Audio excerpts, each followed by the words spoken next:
Welcome back, I'm Fox, any pronouns, and today's Treat or Terror is an adaptation of Dante Alighieri's Divine Comedy.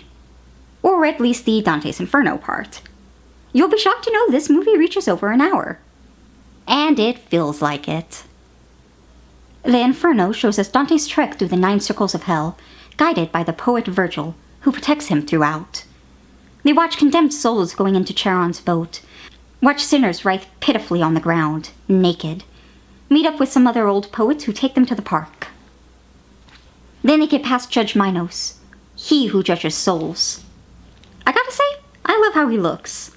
They do good with the forced perspective to make him look a bit larger than our two guys here.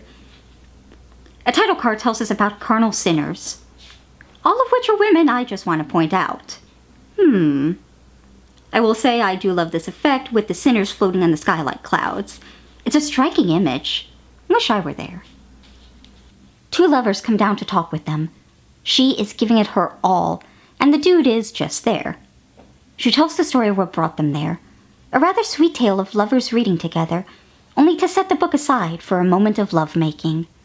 And as we all know, love is the greatest sin. Dante actually swoons at the story as the lovers fly back into the sky of sinners, leaving Virgil to wake his ass up.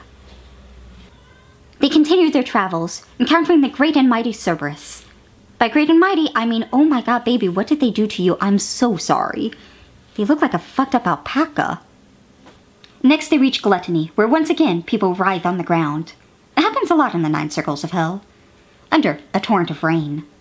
They move on quick, passing by Pluto, who can do nothing to them, even though he deserves to for how they threw dirt at his dog. Once again, we get some nice forced perspective to make Pluto appear larger, and it works well. And then it's greed, with naked misers rolling around large bags of cash. They ignore the poor bastards and get Phlegius to ferry them across the water, to reach the inner circle of the Inferno. On the other side, however, they face 3 furies who try to turn Dante to stone. He gets saved by an angel who demands they be let into the city. Here we have heretics burning in pits of fire. Dante meets another person to talk to, Ferinato. They move on, past blasphemers, to the next circle. We are told they write Geryon, his face, the semblance of a just man, bore the rest with serpentine all. We only get a brief glimpse of this, which feels like a ripoff. In hell, if you commit suicide, you become a tree. I enjoy the image of a tree spurting blood. I also think it's fucked up these are people and Virgil tells Dante to just rip a branch off. What a dick. Anyway, a spirit appears, Peter of Vigna. We get another flashback to when he was alive and accused of treason, blinded by the Emperor. It's actually pretty gruesome for the time, though we don't see the actual moment. We do see him bashing his brains on the dungeon floor, however. More wandering happens, they run from dogs and harpies, they see thonged demons striking naked sinners. Kinky. Then they make it to the River of Filth, where the vain are desperately trying to wash themselves to no avail. As a germaphobe, that's pretty fucked up. They move on to people buried upside down in holes, feet dangling out. These are those rich preacher types who take all their flock's riches and buy expensive shit for themselves. One in particular pisses Dante off, and for once, I actually get the anger. Commence more wandering. The pair watch sinners being jabbed by demons, and then sneak away before the demons can get them. We are told they fly, but we don't see it. They stumble on sinners made to wear heavy lid-lined cloaks, and just march around, I guess, over the body of this sad bastard on the ground. Virgil gently helps Dante climb the mountain while I check AO3 for Dante Virgil fix. Honestly, more than I expected to find. Nice. The pair watch guys get bitten by snakes for cursing as others are turned into animals. They don't stay long, moving on to Muhammad with his chest ripped open. I do think this is a nice effect, people disappearing into the darkness of this cavern. They get a ride from a giant that, okay, you can tell when they turn into dolls, but it still looks pretty solid for 1911. Again, they really got that forced perspective down. And look here, where you just see the giant's feet. That's a great bit of cinematography. They pass by traitors to their countries, and Dante decides to rip some here from one he knows.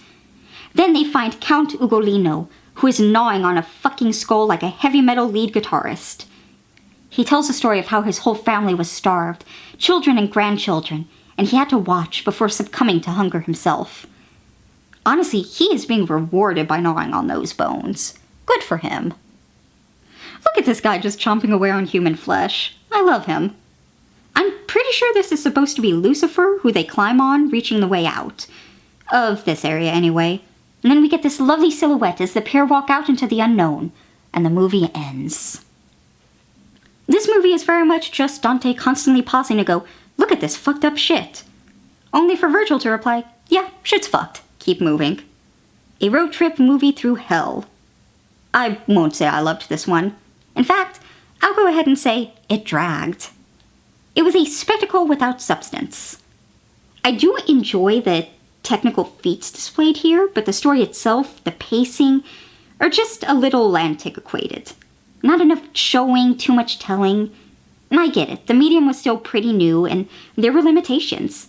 But damn, I just do not jive with this one. It doesn't help that I'm not fully sure I've read the Divine Comedy. It's not really something I'm interested in, truthfully. I'm not big on a lot of religious stuff. But this is important historically to the history of horror cinema. Some might not call this horror, but I don't care. This was the first Italian full-length film. That's huge. And I admire what it did. It did look great with bleak scenery and interesting effects. It deserves credit. Wikipedia says, its length gave theater owners an excuse for raising ticket prices. Can you imagine if they tried that shit today? Oh, the latest superhero movie that's 5 hours long with no intermission?